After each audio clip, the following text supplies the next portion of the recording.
Hello, Bainbridge. I'm Stefan Goldby, President and CEO of the Bainbridge Chamber. Ahead of the upcoming elections, welcome to this community conversation with one of the candidates for City Council.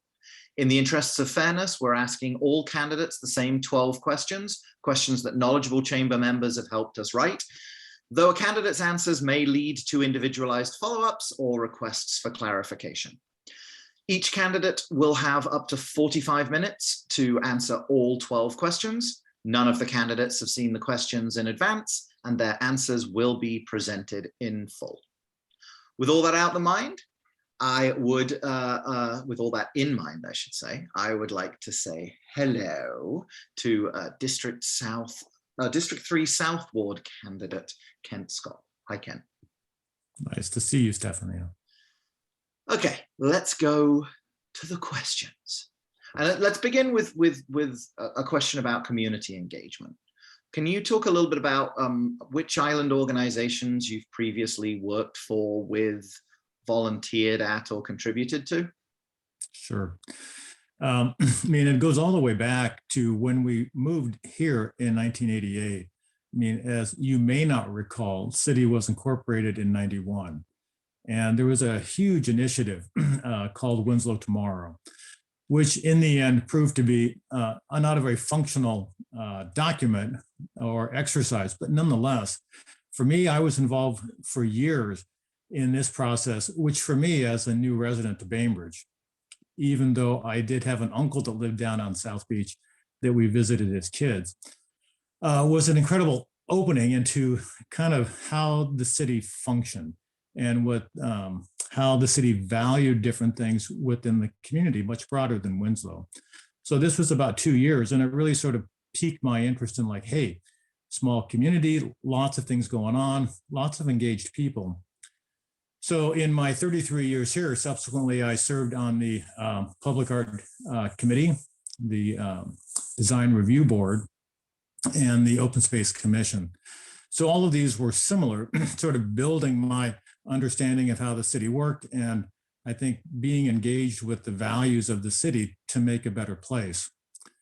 But in addition to just working with direct commissions, there was a recent task force to create a town square, Stefan, before you got here, up by the BPA.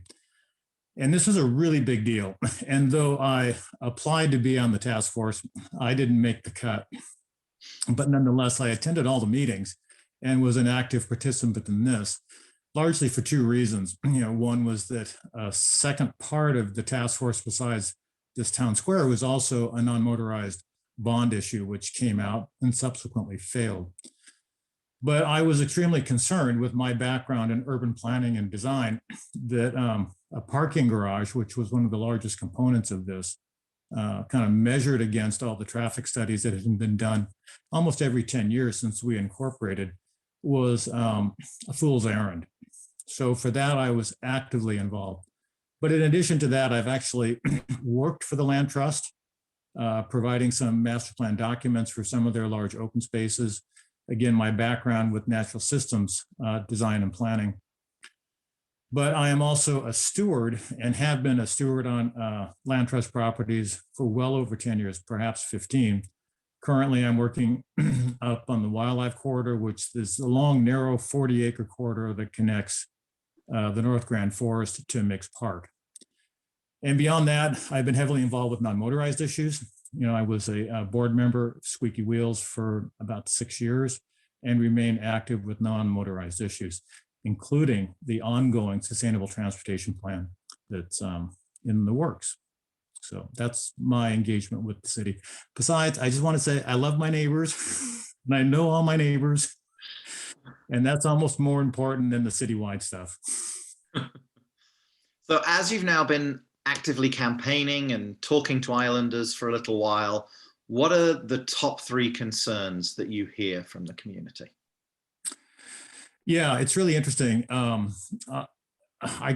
without ranking the top 3, I would say that maintaining the island's rural character is perhaps the one I hear most. And happily, that requirement is embedded in the city's comprehensive plan. mean, that goal to retain rural quality. I mean, there's a lot of debate about what that means and how to do it. And, the range of expression of what that means is pulling up the bridge and shutting the door to, I think, a more nuanced and wiser approach, which means, a better sustainable and ecological outcome to put more housing in Winslow. But the big risk with any of this is, we cannot compromise existing property values and property rights. So it's a sticky wicket that needs to be addressed. But I would say rural quality is number one, and quality of life. Second is affordable housing. I mean, the city's been looking at this for a long time. There's been a lot of swings and misses, and there's been some swings and foul balls and maybe a few base hits. But it's a big problem. I mean, as you know, my understanding is the current kindergarten class entering this year is 150, and the last year's graduating class from Bainbridge High School is 450. And that Superintendent Van Knutson says that he could close one elementary school. I mean, that's one issue. We also have an issue of economic diversity that demands we look at affordable housing. I don't know how much you get paid, Stefan, but for me, I've really almost never been able to afford to live where I live, and it's by some grace that I am still here.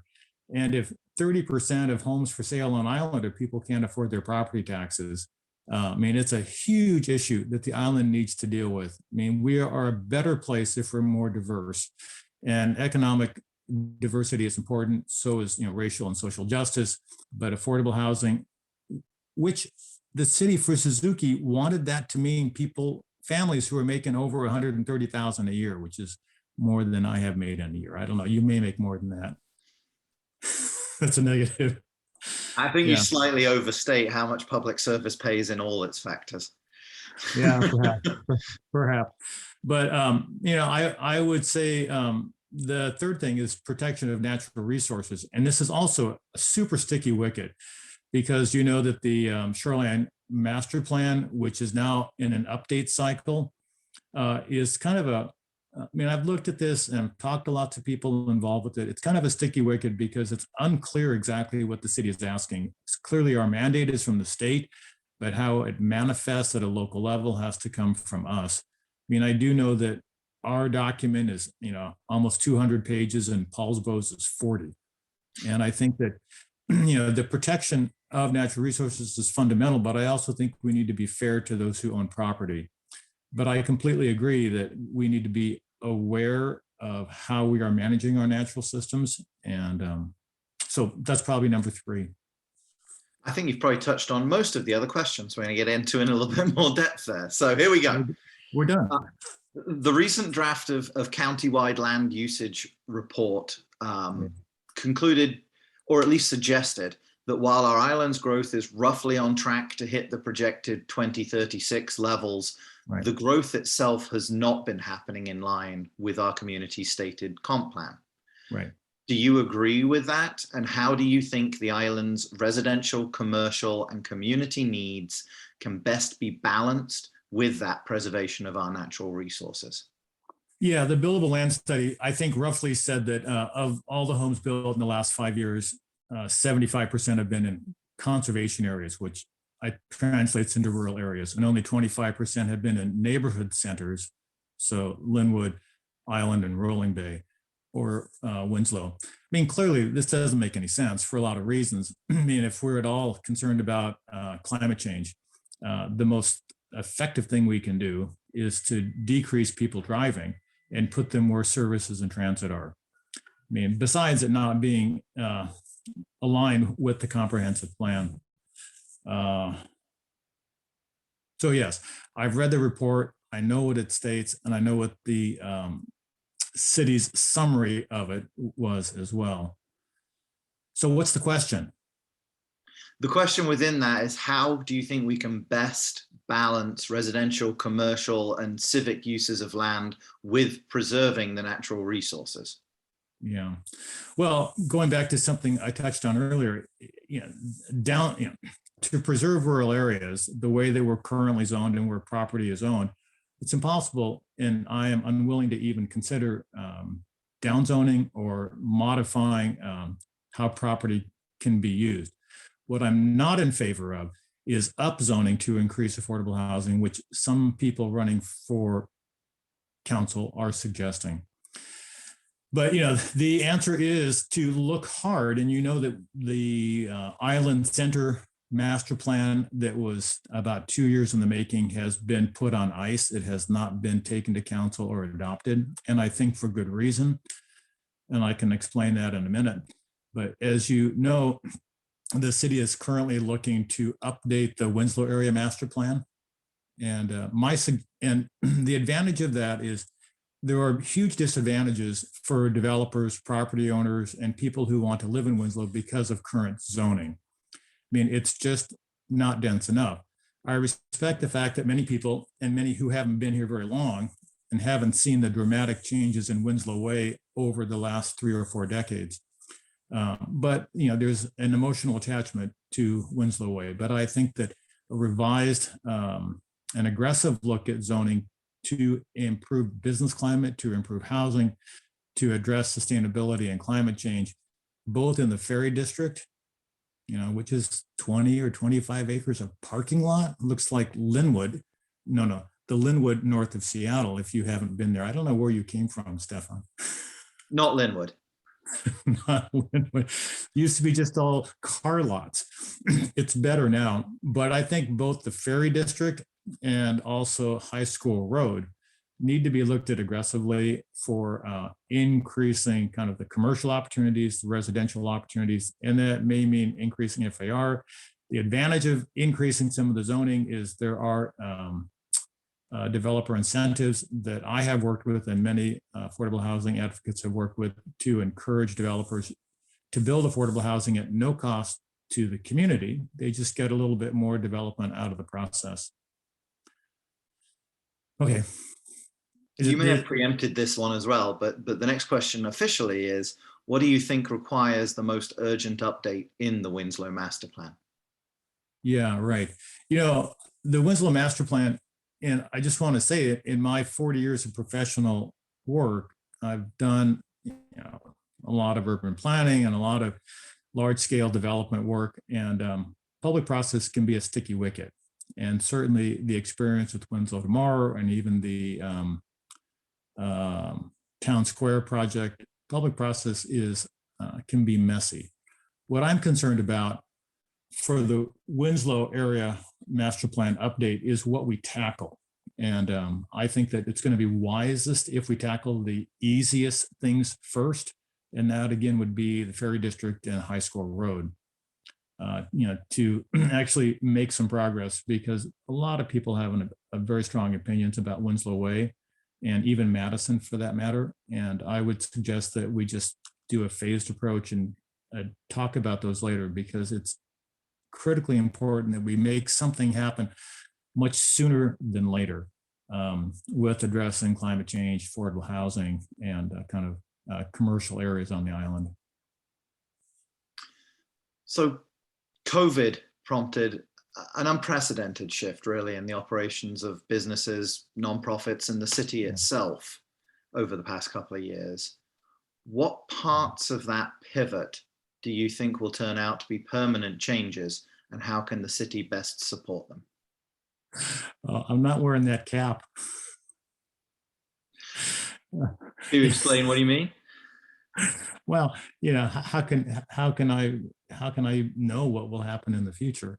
I mean, I am buoyed by the fact that things are more back to normal. I don't know, Stefan, if you keep any numbers for retail, just dollars monthly or weekly that's going through the city, if that's changed much. But it's exciting to me to see people back out in fair numbers and tourists back on the street. So it's hard to know. I mean, clearly we have found some path to making sense out of our fear and the truth of what COVID represents, so that we're not in our house washing our vegetables when we get home from the grocery store. So I'm hopeful that we should be fairly back on track. But I want to add one more thing just about the development of Winslow, which COVID makes me think of. And that's that it was probably 10 years ago, I was sitting in Madrone Lane with my wife, And we looked at each other and said, I'm not sure we would move here today, besides the fact that we couldn't afford it. But the other thing is just the fact that so many residential services that were along Winslow Way are no longer there. And nothing wrong with ACE, being where it is and all that stuff. But nonetheless, I think that if in the Winslow area master plan, the increased number of residents living in the Winslow area would be a great benefit for kind of the expression of who we are, rather than as much tourism-based retail and restaurants as there is. I think there'd be more that would be there for the residents. Okay, I got that in. One of the biggest current challenges for the island's business community is finding new employees. And one of the biggest struggles potential hires consistently point to is the lack of affordable workforce housing. What practical steps are you prepared to take to address the island's need for workforce and all other kinds of affordable housing? Boy, as you may know, the Suzuki project, which did not go forward, the entry level into affordable housing was about $130,000 a year, which was about 140% of AMI, the area median income, which is more money than I have made. And more than that, each affordable unit was subsidized by the city by $250,000 roughly. So the bottom line is people who can't afford their property taxes or people who are on fixed income cannot be held responsible for affordable housing. It just underscores the incredible challenge that we have in front of us, besides the fact that we need people now. I was talking to Howard Block last week, and he's out, hauling bales of hay, and he's 70 years old. It's nuts that he can't find anybody. And there were 16-year-olds working in the bulk foods in town and country because they can't find people to work. It is a gigantic problem. I came on island this morning at 8 o'clock. How far was the traffic backed up getting on island? It was backed up past Suquamish, just getting, on 305. It's absurd. And it's not just, it's a gigantic problem, because people will not choose to work on the island, even if you're paying $18 an hour, if they can find a job in Kingston or Suquamish. I don't think it's a problem that council can address, because at most, given developer incentives for affordable housing, given taxes that the city collects that can go towards affordable housing, it's going to be for people, making $80,000 to $120,000 a year. It's not going to be for people making $15 to $20 an hour. And it is a gigantic cultural problem that the island cannot solve. As you may know, I know employers on Winslow Way that, as the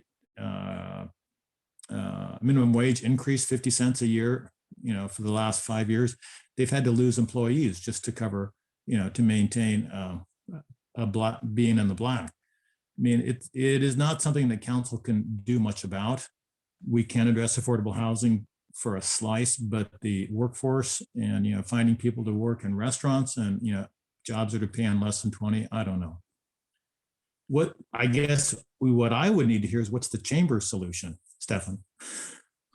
Well, this isn't really an interview for me. I'd be happy to talk to you about that, but these tend to be fairly long articles already, so that'll be a different discussion that I'm happy to have. I would say we're encouraged by the 3.75 million out of the ARPA funds that City Council just put towards affordable housing, which does green light another development as at least positive steps in the right direction. Right. But that sort of leads into how do you think best can equity and diversity be increased on Bainbridge? Yeah. Well, I'm a white guy, right? And it's a big liability for just understanding the breadth of the issues.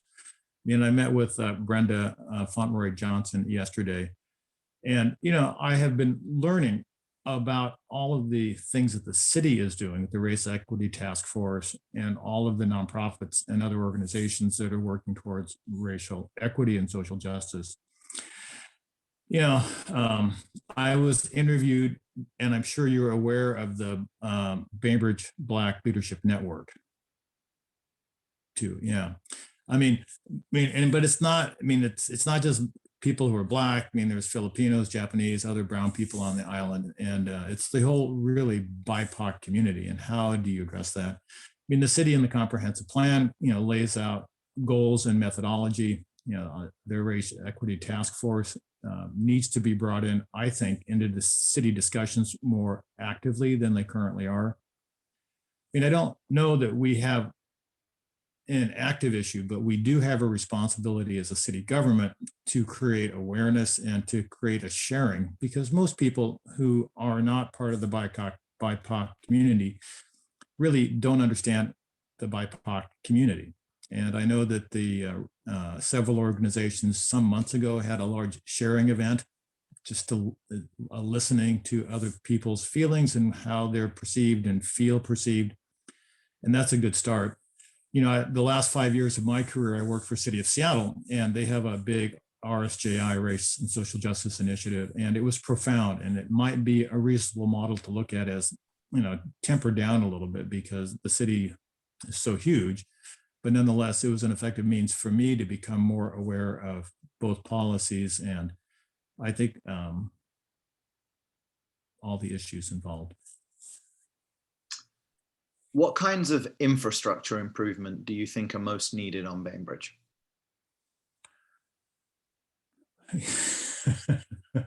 Well, let's talk about water, right? And, it's funny. I'm sure you may have read the ETAC study that looked at groundwater. And generally speaking, the finding is that there's plenty of potable water. I mean, there is a big issue with people who use water resources that are not for potable uses. And I have yet to look at a document, but I know it is recorded, who that is and how much is being used.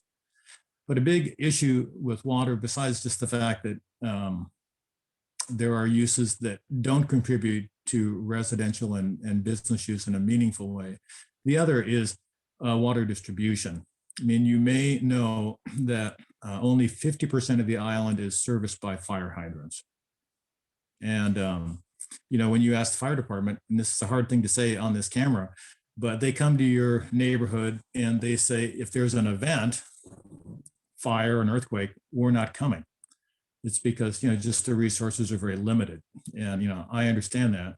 But there was that big fire down on Tanny Creek about a month ago, and it was 14 units, some from off island. And there was a drawdown on the reservoir, and KPUD was asked users to conserve water. So, the issue may not be the amount of potable water, but it's certainly the distribution of water, both for fire safety and for use. In KPUD, for example, has been putting lines out to Eagledale, but Taylor doesn't have any lines yet. And there's a lot of hand dug wells out there. So, water's probably the big one. I know there's issues with too much stuff going through the sewage treatment plant.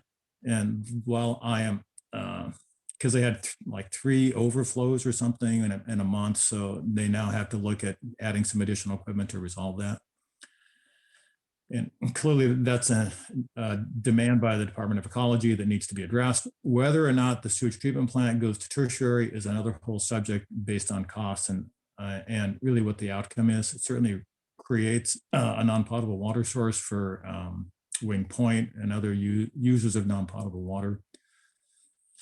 But sewer, I'm not too concerned with. But going back to water, a big deal was fixing the water tank. I mean, I know that was part of the ARPA funds, and I don't know if that was finally got the thumbs up or not. Yeah, that's good. But, there are issues in many places still with failing septic tanks. I don't think a lot, but it's something that needs to be addressed just because of water quality and, the environmental impact of that. Okay, any other utility? Oh, let's talk about PSE. I don't know exactly what the city agreement is with PSE, but basically, because PSE is allowed to use city roads many times for its alignment, it seems like there should be more public benefit from what PSE does. And I appreciate the fact that PSC is doing a better job now of linking the substations and preparing for power outage remedies when they do happen. But it's still pretty frustrating, when I see, 60 and 80-foot towers along the road when I go home. It kind of reminds me of being in an industrial area, and not in the bucolic rural Bainbridge that I came to live with. So, it seems like just a more direct discussion with PSE to see what we can do, both to make sure we don't have power outages, but also where's the public benefit that we're getting? You mentioned earlier the disparity between the high school senior class and the kindergarten class sizes on the island. Yeah. What do you think the falling enrollment in Bainbridge's highly rated and well-funded public school district is most indicative of? What I think the falling class size is? Well, shoot, it's just price of houses.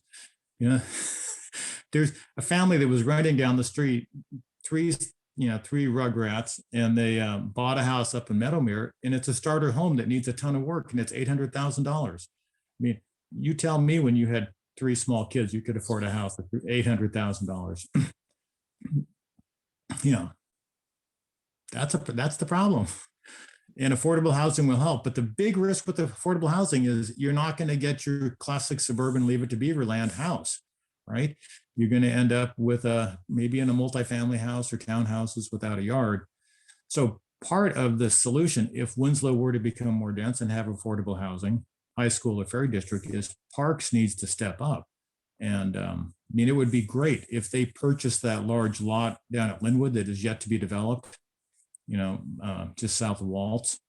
And it would be great if they did something similar in the ferry district. Big 2-acre park right there would be awesome. And same thing is true for the High School Road area, because we want to attract families with children and we need them to be happy about where they are. Should Bainbridge take a leadership position in reducing waste, educating consumers, and promoting reusable items in our community's everyday life? And if so, what would your key initiatives be in this area?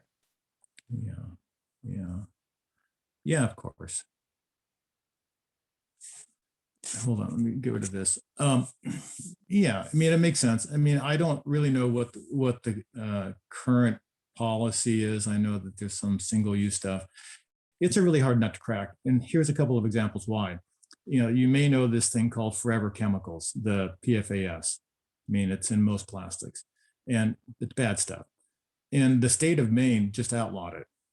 Well, you know what that means is the state of Maine, no one's going to sell them anything because everything has it in it. And I think we have to be really cautious here about return on investment and or return on policy. It makes sense to do the right thing, but what are we actually gaining by it? Like another weird example is that you have to use a cotton shopping bag 200,000 times for it to be equal to a plastic bag. It makes sense not to use plastic bags, but nonetheless, for the amount of times you use it, you'd have to use it 200,000 times. It's just daunting how sometimes we're not as well informed about what the choices we're making. Some of them are just feel good. And I think that, we have to be careful about what we are requiring businesses to do. And a lot of the mandates, for example, as you may know, Europe is requiring that all plastics, I don't know, it'd be like number 5 or whatever the number is, but that everything can be recyclable, because like half of the stuff we take to Vincent Road gets thrown in the dump because it's not really recyclable. Some of these issues are state and federal, and the city has a very hard time. I think it's incidental what we do. With only limited time and resources to tackle all these challenges of Bainbridge life here in 2021, can you think and name 1 to 3 specific actions you would like or would hope can define the legacy of this potential term of office? Sure. I think the number one thing is to align the comp plan in land use. And this does a lot of things. One is that I think better assures us that the rural quality of life is protected. It also gives us a more sustainable footprint because we'd be developing in the areas that have services and all that. I'm gonna lose my train of thought here.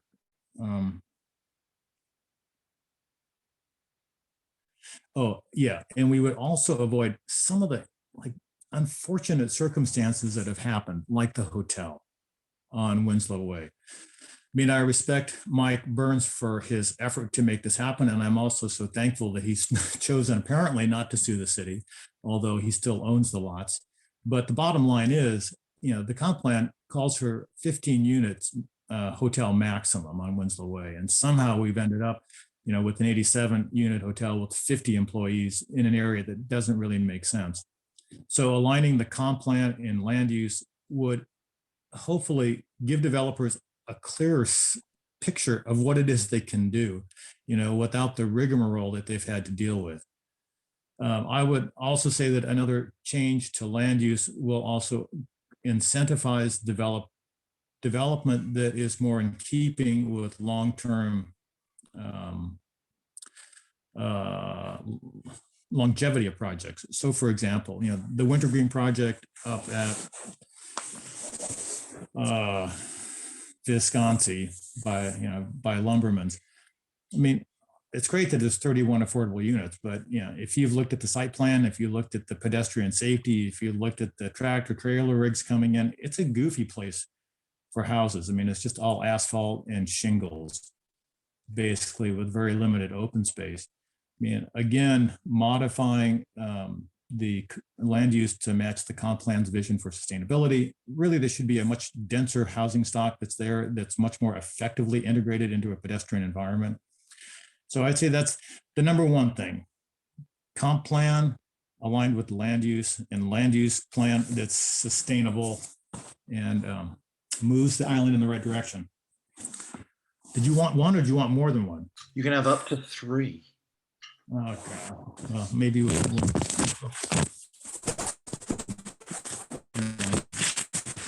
my leg's falling asleep. I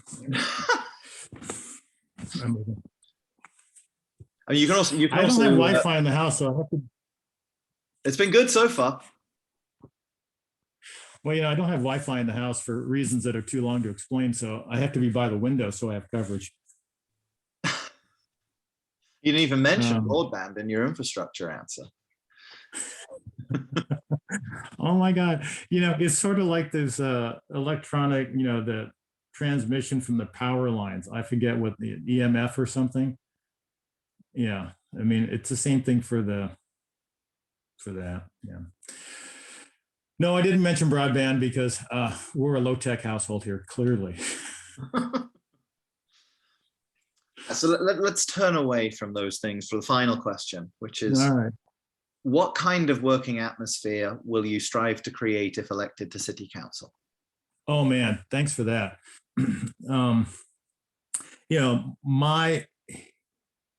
My education and my professional experience has been totally based on collaboration.